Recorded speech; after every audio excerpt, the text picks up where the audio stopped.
आप सभी का इस ऑनलाइन क्लास में स्वागत है। पिछली क्लास में हमने मंत्रिपरिषद की शक्तियों का थोड़ा सा अध्ययन किया था, जिसमें मंत्रिपरिषद की जो पहली शक्ति थी या पहला जो कार्य था, राष्ट्रीय नीति निर्धारण करना, उसके बारे में थोड़ी सी चर्चा की थी। और साथ ही मंत्रिपरिषद का निर्माण कैसे होता है और भारतीय संविधान के अनुच्छेद 74 और अनुच्छेद 75 इसके प्रावधानों के बारे में चर्चा की थी। इस क्लास में हम मंत्रिपरिषद की शक्तियों के बारे में चर्चा करेंगे, जो शक्तियां रह गई थी पहली क्लास में।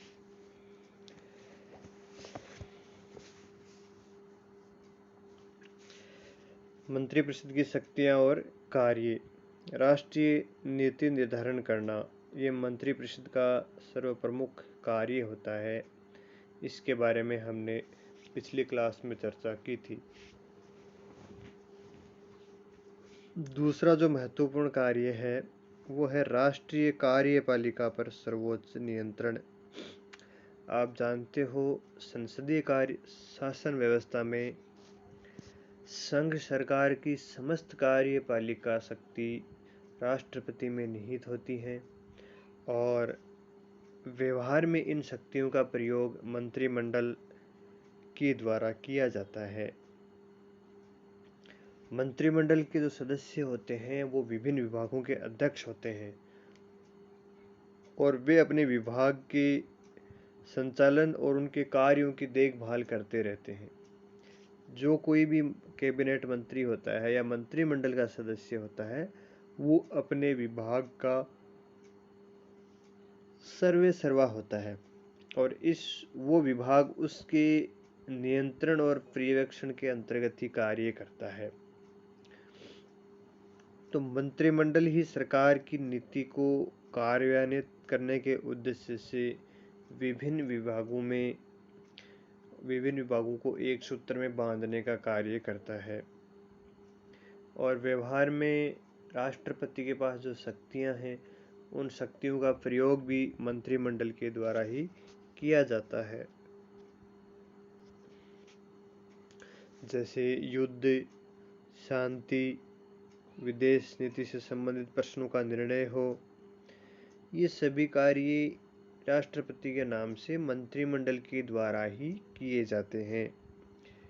तो इस प्रकार हम कह सकते हैं कि मंत्रिमंडल देश की सर्वोच्च कार्यपालिका तथा राष्ट्रीय नीति का निर्देशक होता है। इसी प्रकार अध्यादेश जारी करना हो या प्रदत्त व्यवस्थापन के कारण मंत्रिमंडल के अधिकारों में वृद्धि ही हुई है। अध्यादेश जारी करने का अधिकार राष्ट्रपति का होता है, लेकिन व्यवहार में इसका प्रयोग मंत्रिमंडल के द्वारा ही किया जाता है। तो इस प्रकार हम कह सकते हैं मंत्रिमंडल ही राष्ट्रीय कार्यपालिका पर सर्वोच्च नियंत्रण रखती है। मंत्रिमंडल का तीसरा महत्वपूर्ण कार्य है मंत्रिमंडल का समन्वयकारी कार्य। प्रशासनिक सुविधा की दृष्टि से सरकार के विभिन्न विभागों में विभाजित कर दिया जाता है। आप जानते हो, प्रत्येक सरकार में विभिन्न प्रकार के विभाग होते हैं, जैसे कृषि विभाग हो गया, वित्त विभाग हो गया, शिक्षा हो गया, सैन्य, रक्षा, संचार। विभिन्न प्रकार के विभागों में सरकार को विभाजित किया जाता है प्रशासन की सुविधा के लिए। लेकिन इन विभिन्न विभागों में विभाजन होने पर भी सरकार में एक प्रकार की एकता ही पाई जाती है। और सुशासन के लिए भी प्रशासन के विभिन्न विभागों में समन्वय बहुत जरूरी है। अच्छे प्रशासन के लिए विभिन्न विभागों में समन्वय बहुत जरूरी है, उनमें आंगिक एकता बहुत जरूरी है। तो इन विभिन्न विभागों में समन्वय करने का कार्य मंत्रिमंडल के द्वारा ही किया जाता है, क्योंकि मंत्रिमंडल इस समस्त विभागों में नीति संबंधी समन्वय स्थापित करते हैं और मंत्रिमंडल ही ये सुनिश्चित करता है कि विभिन्न विभागों में नीति और अधिकार क्षेत्र संबंधी विवाद उत्पन्न नहीं हो और उनके द्वारा आपस में सहयोग ही किया जाए। ये सर्व प्रमुख कार्य मंत्रिमंडल का होता है और मंत्रिमंडल के सदस्य इस बात को सुनिश्चित भी करते हैं कि सभी विभागों में समन्वय पाया जाए और एकता पाई जाए, ताकि उनमें अधिकार क्षेत्र संबंधी कोई विवाद उत्पन्न नहीं हो और प्रशासन में किसी प्रकार की बाधा नहीं हो। और आजकल विभिन्न विभागों में समन्वय करने के लिए मंत्रिमंडलीय समितियों का भी गठन किया जाता है।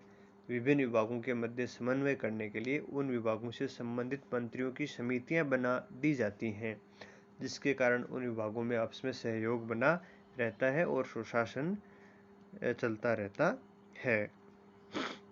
अगला जो महत्वपूर्ण कार्य है मंत्रिपरिषद का, वो है वित्तीय कार्य। अन्य नीतियों के साथ साथ देश की आर्थिक नीति निर्धारण करने का कार्य भी मंत्रिपरिषद का ही है और इसके लिए प्रत्येक वर्ष देश के लिए आय व्यय का लेखा जोखा प्रस्तुत किया जाता है, जिसको हम बजट कहते हैं, एक वित्तीय वर्ष का। और भारत में एक वित्तीय वर्ष 1 अप्रैल से लेकर 31 मार्च तक का माना जाता है। उस वित्तीय वर्ष में देश की आय व्यय का लेखा जोखा, जिसको हम बजट कहते हैं, वो वित्त मंत्री के द्वारा तैयार किया जाता है और वो बजट मंत्रिमंडल के द्वारा निर्धारित नीति के अनुसार ही तैयार किया जाता है।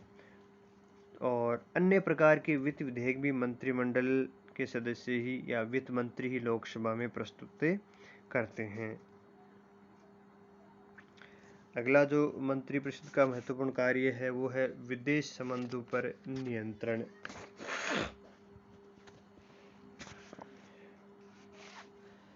मंत्रिमंडल के द्वारा ही देश के विदेशिक संबंधों पर नियंत्रण रखा जाता है। आप जानते हो, विदेशी राज्यों के साथ या विदेशी राज्यों के अध्यक्षों या उनकी सरकारों के साथ समस्त प्रकार की वार्ताओं का आयोजन या तो प्रधानमंत्री के द्वारा किया जाता है या विदेश मंत्री के द्वारा किया जाता है या फिर प्रधानमंत्री के द्वारा नामित किसी अन्य प्रतिनिधि के द्वारा किया जाता है। और इन वार्ताओं के फलस्वरूप जो कोई भी समझौता होता है या कोई संधि होती है, उसकी सूचना बाद में संसद को दे दी जाती है और अगर आवश्यकता होती है तो उसकी संसद से स्वीकृति प्राप्त कर ली जाती है। तो इस प्रकार हम कह सकते हैं कि विदेश संबंधों के संचालन में संसद की भूमिका बहुत ही कम होती है या नगण्य होती है। इसका उदाहरण हम देख सकते हैं, जैसे भारत और सोवियत संघ के मध्य 1971 में जो समझौता हुआ था, वो समझौता की वार्ताएं लगभग 2 वर्षों तक चलती रही, लेकिन संसद को इस संबंध में सूचना तभी मिली जब अगस्त 1971 में संधि पर हस्ताक्षर हो गए थे। तो इससे ये निष्कर्ष निकलता है कि विदेश संबंधों के संचालन में सर्वाधिक महत्वपूर्ण भूमिका मंत्रिमंडल की ही होती है, न कि संसद की। संसद को केवल अनुमोदन के लिए जो कोई भी संधि या समझौता होता है, अनुमोदन करवा लिया जाता है, क्योंकि विदेश संबंधों के संचालन में गुप्त रखना आवश्यक होता है। कई संधियों को, कई बातों को गुप्त रखना बहुत ही आवश्यक होता है और ये कार्य सिर्फ मंत्रिमंडल के द्वारा ही किया जा सकता है, न कि संसद के द्वारा। अगला जो महत्वपूर्ण कार्य है मंत्रिपरिषद का, वो है नियुक्ति संबंधी कार्य। संविधान के द्वारा राष्ट्रपति को जिन अधिकारियों की नियुक्ति करने की शक्ति प्रदान की गई है, व्यवहार में वो नियुक्तियां मंत्रिमंडल के द्वारा ही की जाती हैं। मंत्रिमंडल के परामर्श से ही राष्ट्रपति वो नियुक्तियां करते हैं, जैसे लोकसभा में आंग्ल अमेरिकी समुदाय के सदस्यों का मनोनयन करना हो, राज्यसभा में 12 सदस्यों का मनोनयन करना हो, राज्यों के राज्यपालों की नियुक्ति करनी हो उच्चतम न्यायालय के न्यायाधीश, उच्च न्यायालय के न्यायाधीश, महाधिवक्ता, महालेखा परीक्षक और सेना के सेनापतियों की नियुक्ति आदि सभी नियुक्तियां राष्ट्रपति मंत्रिमंडल के परामर्श के पश्चात ही करते हैं। तो इस प्रकार हम कह सकते हैं कि देश में जो भी महत्वपूर्ण नियुक्तियां होती हैं वो सारी की सारी नियुक्तियां मंत्रिमंडल के परामर्श से ही की जाती हैं। तो इस प्रकार हम कह सकते हैं कि मंत्रिमंडल बहुत अधिक शक्तिशाली होता है संसदीय व्यवस्था में, और देश की समस्त राजनीतिक और प्रशासनिक व्यवस्था पर मंत्रिमंडल का अधिकार होता है। तो इस प्रकार रैमजे मेयर के द्वारा जो कथन प्रस्तुत किया गया था वो संसदीय शासन व्यवस्था में मंत्रिमंडल पर अक्षरशः लागू होता है।